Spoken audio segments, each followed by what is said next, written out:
What is going on, everyone, and welcome back to yet another North to South Show weekly picks video. Today we have week 7 of SEC football, and I don't want to say the slate has taken a bit of a drop off, but you look at what happened last week, you look at the games that we had last week. First of all, college football in general doesn't get much better than week 6. I personally got to experience a game live in week 6. I traveled to Knoxville, Tennessee to go see my South Carolina Gamecocks take on the Tennessee Volunteers. And obviously, that game didn't go too well for me, but I'm telling you, if you haven't been to Knoxville and Neyland Stadium for a football game, a game day, please do it. Please, please, please do yourself a favor and go to Knoxville, because that was one of the best weekends of my life. I had so much fun. That stadium is amazing. The atmosphere there is amazing, and it wasn't even sold out. The game wasn't even sold out. Look, I don't like Tennessee. I'm not getting paid for this advertisement or whatever. I'm just telling you, if you want to have a good time, please look into going out to Neyland Stadium, because that was an unbelievable experience. That was the second time I've ever been there. I was a really, really young kid. The first time I ever went there, that was my first ever college football game. It was really good to get back there for another one when I'm older now and love the game as much as I do now. So that's just my little weekend recap of last week. But we still got some great games this week. We got another CBS doubleheader this time. We don't have the 3:30 and then the primetime night game, which the primetime night game, as much crap as I talked about last week as, oh, this game is going to be absolutely nothing, it's going to be a blowout, blah, blah, blah, blah. I think we all know that I was wrong, and I will be the first to tell you that I was mighty wrong about that. But let's get into starting off picking these games, because we have a CBS game at 12 o'clock. We have 12 o'clock and 3:30 CBS games on this week, but at 12 o'clock on CBS, we have the Auburn Tigers traveling to Arkansas to take on the Arkansas Razorbacks. Arkansas last week, what a game it was versus Ole Miss. Yes, Arkansas lost a game. Yes, it is a loss in the loss category and all of that, but man, I just love college football. That was such an unbelievable game to watch. If you were able to watch it, you know exactly what I'm talking about. Coming down to the last play where Arkansas decides to go for 2 instead of going for overtime in the win. Arkansas decides to try to win the game. Obviously, Ole Miss stops them, and Ole Miss comes out of the win with the win there. But we're talking about Auburn. Obviously, Auburn last week had to play Georgia at home, and Georgia is the number 1 team in the nation for a reason, because they are good, and they obviously dropped that game to them. The rematch of what happened last year, remember last year when Bo Nix spiked the ball behind him and it wasn't called a fumble, and then Auburn kicks the game-winning field goal. I have a feeling that that is going to be stuck in a lot of Arkansas players, coaches, and fans' mind going into this weekend. The fact that Arkansas gets this game at home, I think, is a very, very good sign, because if this was a neutral site game, I could be looking at calling this a toss-up, but whenever in doubt, take the home team in this case. And I do think Arkansas has the slight edge over them. KJ Jefferson continues to be a lot better than what a lot of people expected him to be this year. Well, I think we all know what Arkansas's offense is around KJ Jefferson, and with KJ Jefferson playing as good as he is, I think Arkansas is going to come out of this game with a win. They get the game at home, a CBS game. I think Arkansas gets the revenge on Auburn this season. Give me the Arkansas Razorbacks. 12 o'clock on ESPN, a game that has kind of lost its flair, its fire ever since both of these, I don't want to say both of these teams, but one of these teams in particularly has kind of fallen off a cliff. We had the Florida Gators traveling to LSU. We all know what happened last year, the shoe throw and everything like that. LSU traveled to Florida and ultimately ended their playoff hopes. Interesting scenario if you want to talk about that. You could say it did, you could say it didn't. It doesn't really matter, because this year is a different story. LSU comes into this game as 3-3 after getting run out of town by Kentucky this weekend, but Kentucky's a good football team, and we're going to talk about them in a bit. And then we got the Florida Gators coming in, who Florida, I don't really know. Florida's a team that's just up in the air right now. I do think I'm going to take Florida in this game. LSU just does not have it right now, especially with all the guys that they have out. Derek Stingley out. Elias Ricks is now out. You got Kayshon Boutte, who's the leading receiver in the SEC, all out. You just look at what's left on this LSU team. There is talent, but there's just been no rhythm for this team. Absolutely no rhythm at all. And Florida, they dropped the game to Alabama, a close game to Alabama. They dropped a game to Kentucky. But other than that, Florida's been very, very decent this season. Florida's still going to put up competitive games no matter where they go. So I'm taking the Florida Gators in this one, just because I'm way more confident about the product that they are putting out on the field than what LSU is right now, especially with the injuries that they have. 12 o'clock on SEC Network, we have Texas A&M traveling to Missouri. At the beginning of the season, this was one of my most underrated games of the whole season. I thought that with Texas A&M traveling to Missouri, I thought really highly of Missouri going into this season, and obviously that has not gone out very well for me. How about Texas A&M? How about Texas A&M and Zach Calzada? Holy crap. Because before, in every other game that he played up to this point in the Alabama game, no one thought that Texas A&M had any shot. I didn't even think they had a shot to cover in this game, to be honest. Like, I'm going to be dead honest with you. I had Alabama minus 17.5, and I thought that was an easy lock of the week. Obviously, I was wrong. Jimbo Fisher goes in, puts together an amazing offensive game plan, and we know what Texas A&M has defensively. We know what Alabama had offensively, but Texas A&M was able to slow them down at the right times and give them just enough room for that offense to put up just enough points with the last second field goal to come out of Kyle Field with a win in the best game of the season.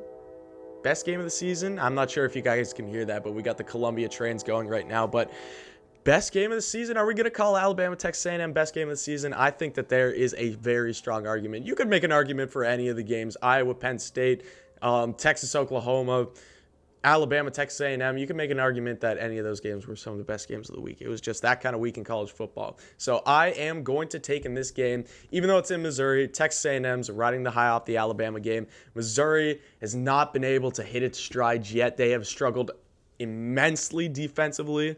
They really need to tighten up on defense, and if Calzada can play the same way that he did against Alabama, I'm telling you, Missouri's defense is no Alabama defense. This Texas A&M offense could thrive in this game, so give me the Texas A&M Aggies against Missouri. 3:30 CBS for the first time ever. I didn't know this, and I don't think a lot of you knew this going into this game until whatever news sources, SEC Network, ESPN, whichever CBS news source you want to talk about. This is the first time that two SEC teams, East teams, have ever met up as 6-0 or better. I would never have guessed that. But we have Kentucky traveling to Georgia. This feels, remember a couple years ago, what year was that? 2018, when Georgia was traveling to Kentucky, and that was the big CBS game. Or I think that was it was the 3:30, 8 o'clock double header or whatever, and that was the 3:30 game or whatever. But this kind of feels like that in the sense that Kentucky has a chance to top the big dogs, but will they? Will they is the big question, because the Georgia Bulldogs, are they unbeatable? No. Georgia could still lose a game this season. Georgia still has to play some good teams throughout the season. I'm not saying that they're the easy favorites, but it sure does look like this team is favored to win the College Football National Championship this season. Georgia's just riding something right now. They are feeling themselves, and they got every single bit of this team bought in and contributing, and Georgia is just absolutely rolling right now. It's as simple as that. As good as I think Kentucky is, I mean, this rushing game, Chris Rodriguez has stepped up huge this season for Kentucky, leading the SEC in rushing, and then you got a guy like Wan'Dale Robinson who has really burst onto the scene, getting him to transfer from Nebraska. He has been one of the most versatile guys in all of college football and a huge reason for Kentucky's success this season. You got guys like that around you, and all it takes is some playmakers to change a game. Even though Kentucky riding the high and everything like that, they're going into this game, it's way too hard to pick against the Georgia Bulldogs in this game. Unbelievably too hard, even though Kentucky's looking really, really nice to be like, oh, you know what? This is the year that Kentucky finally tops the SEC East. Not against this Georgia team, not with this Georgia team with the number 1 next to their name. So I'm taking the Georgia Bulldogs. 4 o'clock SEC Network, we got the Gamecocks and Vanderbilt. We don't pick the Gamecocks games, talked about that earlier, but it is what it is. 7 o'clock on ESPN, we have number 5 Alabama. Number 5 Alabama? Number 5, what happened to that number 1? Oh yeah, they did lose to Texas A&M versus Mississippi State. Now, Alabama traveling to Mississippi State has always been interesting. You've seen some really, really close games when Alabama travels to Mississippi State. Alabama is coming off a loss, obviously an unranked loss, their first time in, I think the last time that I don't know, I can't remember what the stat was, but that was the first time that Nick Saban has ever lost to an assistant, which is just mind-boggling because that seemed to be the storyline any time that Alabama went up against like Ole Miss, went up against friggin' Georgia, went up against blah, blah, blah, blah, blah. It was always Saban's assistants can't beat him, and it finally happened. Now, this game, as much as it seems like, oh my gosh, Alabama's coming off a loss and they have to travel to Mississippi State, which isn't an easy place to play, and Mississippi State has done weirder things to Alabama, I still think Alabama takes the win in this game. I think Alabama's too good to not win this game and not come back after a bad loss. They got to get themselves back on track, and if they do, this team is still fully capable. I don't care what you say, this team is still fully capable of writing their own path to the college football playoff, whatever you want to say, because they are still leading the SEC West, and as far as I'm concerned, as long as they win out, they are still going to win the SEC West, because Texas A&M already has 2 losses in the SEC West under their belt, or 2 losses in the SEC. Alabama writes their own destiny. As long as Alabama takes care of business, you will see them in the SEC Championship. 7:30 on SEC Network.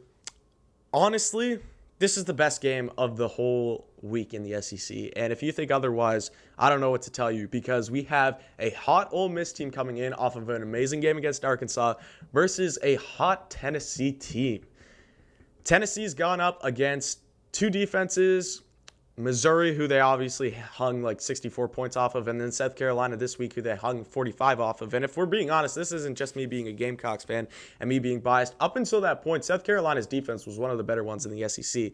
The stats will tell you that that is a true statement. Tennessee was just able to go up and hang numerous amounts of points. Like, I was there. I've already talked about it. I was at that game. 28 points in the first half. Tennessee could just run the football whenever they wanted to, and they just had open guys down the field. It was as simple as that. Hendon Hooker comes in. He is the guy for Tennessee. He is the guy to be able to run the football and throw the football. Hendon Hooker is looking amazing right now in Tennessee Orange, and it shows no signs of slowing down. This game is a 7:30 kickoff. You're going to have a night game in Neyland Stadium. I'm pretty sure they're wearing the blackout uniforms again. The only thing that is in their way in this game is Ole Miss's offense. Can Tennessee produce enough to get to Ole Miss's level? And the signs have showed that that is true the last couple games. The only thing I'm worried about is Ole Miss's defense. Even though they just got hung up huge against Arkansas, I feel like Ole Miss's defense is still a bit better than Missouri's and a bit better than South Carolina's. And when you go down to an offensive shootout, because this game is going to be nothing but an offensive shootout, Ole Miss is the team that I feel more confident in, even though you have to travel into a tough environment. So this is a very, very, very close game. I've taken a 1-score game easily here. This is obviously a coin flip game. But even though I've said, when in doubt, take the home team, I'm actually going to go against that, and I'm going to take Ole Miss because I just feel more confident about their offense in a shootout late in the game. When your team needs to score, I'm taking Ole Miss. I just feel like right now, they are still the more polished product than Tennessee. As good as Tennessee has been showing, I feel like Ole Miss is going to be the more polished product in Saturday night in Neyland Stadium. So thank you guys so much for tuning in. I appreciate it. Like the video down below, comment, subscribe. Your support always means so much to me. I appreciate you tuning in, and definitely come back next time.